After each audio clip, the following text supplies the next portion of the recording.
Buenos dias, damas y caballeros. Again, welcome to another pre-recorded vlog of the Vlogcaster. We recorded this last night so that we can do our morning jog early this morning. So ito po, this is with regards sa itong vlog natin.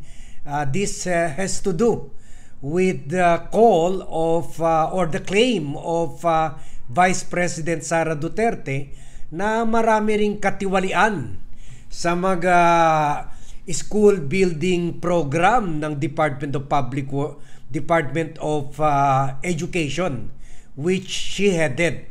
Pero ang tanong lang natin kung meron sana katiwalian, sana noon pa she should have asked for an investigation on this matter. Now, Sara Duterte is claiming na kahit siya daw yung head ng DepEd na meron more than 1 trillion budget, pero wala siyang control sa budget regarding school building regarding the multi-billion school building program, dahil itong budget na ito ay kinuha na ng mga kongresista. Hindi niya binanggit yung mga senator, pero syempre yung mga kalaban niya sa Kongreso na of course led by Speaker Martin Romualdez, sila Saldico. So dito tinuro niya na ang kinuha yung mga DepEd budget. No wonder according sa impeachment articles of impeachment, tinira na lang niya yung magkano yun, 80 billion ata, 80 billion computerization program na overpriced daw. 12 to 80 billion ata yun, or 18 billion. Basta naisama yun sa mga sa complaints sa articles of impeachment, at meron rin daw siya unaccounted na 7 to 12 billion na mga dyan, mga cash advances na hindi rin niya ma-account. Sayang lang, hindi natin ito na discuss talaga extensively dahil hindi na nga natuloy yung impeachment, na bloodbath na nga yung impeachment. So ngayon meron naman siyang bagong revelasyon ukol dito sa irregularidad sa classroom project. Tayo naman dito sa VAT, at kung nakikita natin yung issue should be pursued or should be discussed or dapat malaman ng publiko, sinasabi natin sa inyo. So I believe that kami sa VAT team, we believe that this issue should also be given attention, kasi pati ako narinig ko na rin yan, na pati yung mga projects ng DepEd, at hindi lang man sa time ni President Bongbong Marcos, nangyayari rin ito sa time ng mga previous presidents, lalo na kay former President Rodrigo Roa Duterte, na ang may control pa rin sa mga school building projects, lalo na yung pagpili ng contractor nito at pagkuha ng mga commission dito ay mga kongresista at senators pa rin.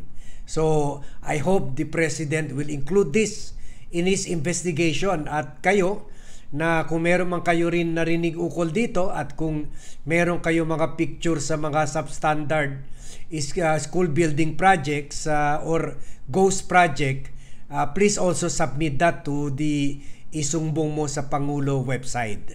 So let's hear it from the former DepEd secretary herself regarding this classroom anomaly. Kasi very serious issue rin ito, kasi kaya nga nagiging bobo nagiging pinakabobo yung mga estudyante natin, mahina sa math, English at reading comprehension, science, ay dahil sa mga katiwalian dyan sa DepEd. kasama na nung panahon, lalo na nung si Sara Duterte ang secretary dyan sa DepEd. So, panoorin natin ito. Interview niya sa The Hague.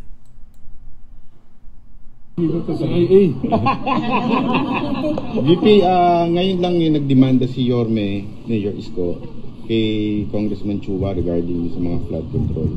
What's your opinion, at saka would you encourage other mayors na i-demanda yung mga congressman nila na mayroong mga palpak o ghost project? Yes, oo. Si Banat ba yung nagtanong? Tingnan nyo, sinabi rin dito sa interview ni Sara na supportive siya sa lifestyle check. O ito na, ang lifestyle check.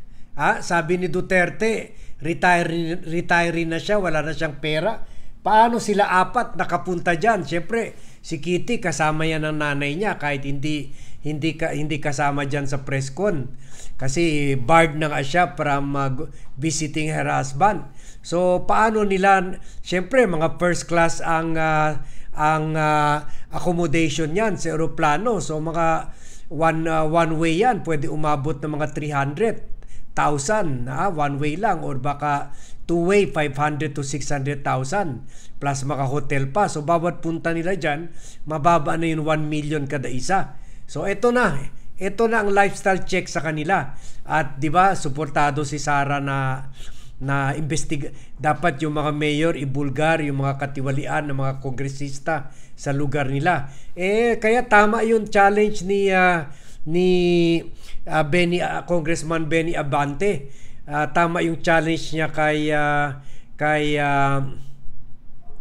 kay Baste, acting OIC Mayor Baste, para ibulgar niya kung ano ba talagang katiwalian sa 51 billion flood control project na binuhos ng gobyerno sa distrito ni First District Congressman Pulong Duterte.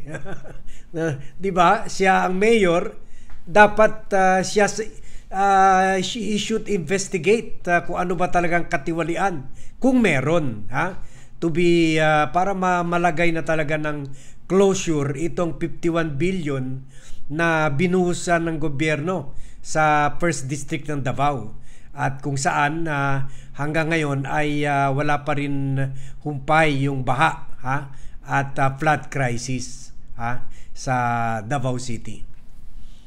Patuloy natin itong interview.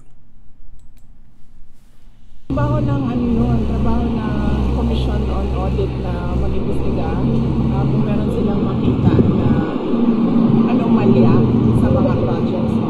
So based on their audit or based on investigation sa DPWH, kung hindi man, dahil sila yung iniimbestigahan based on NBI or the special committee ng DOJ na mag-imbestiga, dapat talaga pagpanagutin yung mga public officials at yung mga contractors ng those projects at ng substandard projects, dahil delikado yun sa mga mamamayan. At saka huwag tayo tumigil sa flood control projects, dahil noong 2024, last year, nagsabi na ako, sa school building program pa lang ng Department of Education, pinaghati-hatian na ng members of the House of Representatives, pero walang nag-react. Hanggang ngayon, walang nagsasalita, walang nag-iimbestiga. Hindi lang naman flood control So, kung seryoso talaga ang administrasyon sa paghabol about sa corruption, tingnan nila yung buong budget ng 2024 at ang 2025. At hindi lang yan, huwag tayo tumigil dyan. Sagutin yung mga blanco doon sa budget. Madami pa tayong questions. So, hindi lang flood control. Lahat. Since ma'am you have information dun sa dati kayong DepEd Secretary, are you willing to appear sa Senate hearing ni Marcoleta para ibulgar itong mga humingi sa inyo noon ng proyekt ng parte sa DepEd? Hindi naman sila humingi ng parte sa amin kasi diretso nilang kinuha yung budget. Diretso nilang kinuha ang school building program, ang SBP, At pinaghati-hatian nila sa loob ng House of Representatives. At diniretso nilang inattach yung listahan nila doon sa GAA version, House version ng GAA. At inakyat nila sa Senate. In fact, during the Senate hearing ng Department of Education, lumabas yun at tinanong yun ni Senator J.B. Estrada. Pero nung nagsabi kami, at alam yun ni BBM, wala naman siya reaction eh. So, kaduda-duda kung bakit bigla ngayon meron tayong investigasyon sa flood control projects. Kung seryoso talaga sila, and si BBM alam niya yan, kasi governor siya dati, mayor ako dati, alam nating lahat kung ano yung anomalya, ano yung corruption sa budget ng gobyerno, sa projects ng gobyerno. Kung saan lahat ang investigasyon. And ma'am, any comment dun sa latest na sinabi ni BBM na lifestyle check daw ng mga official? Oo. Dapat lang. At hindi lang yung elected public officials ha, pati yung mga appointed public officials. At hindi lang yung mga yung on the surface na sasabihin natin kung ano yung nakalagay sa salin. Dapat deep dive kung sino yung mga dummy. Ilabas yung mga dummy ng mga public officials. VP, kung may pagkakataon kayo ngayon, paano nyo haharapin itong problema ng korupsyon, lalong-lalo na sa infrastructure? Yan yung sinasabi ko kanina na ayoko magbigay. Sige, ayaw daw niya magbigay ng free advice. O kaya hindi niya sinagot yan. So, since naging education secretary naman siya, pwede natin sabihin, she could be an authority on this matter. At in fact, inakusahan rin siya na may mga katiwalian rin sa overprice sa computer program, computerization program, pagbili ng mga computer at iba pang mga katiwalian, yung pagbabribe sa mga USEC, ASEC, yung mga bidding officials dyan sa DepEd. So, pero it doesn't mean na hindi rin dapat investigahan yung sinabi niya. There's no harm in looking at this naman. So, I hope the President will also look into this dahil ang inaakusahan siyempre ni Sara Duterte ay ito na naman kagagawan. Sabi nga niya pati yung blank form sa BICAM report investigahan rin. So when we talk about BICAM, ay involved dyan ay si Speaker Martin Romualdez, si former Appropriations Chair Saldico, si Senate President Chis Escudero, and also former Senate Finance Committee Chair si Grace Poe. So dapat to be fair to all of them, dapat investigahan rin ito. The President should not stop in just investigating yung flood control projects or flood control funds. Kasama na pati yung 51 billion kay Pulong Duterte, isama na rin itong hundreds of billions rin sa school building project ng DepEd.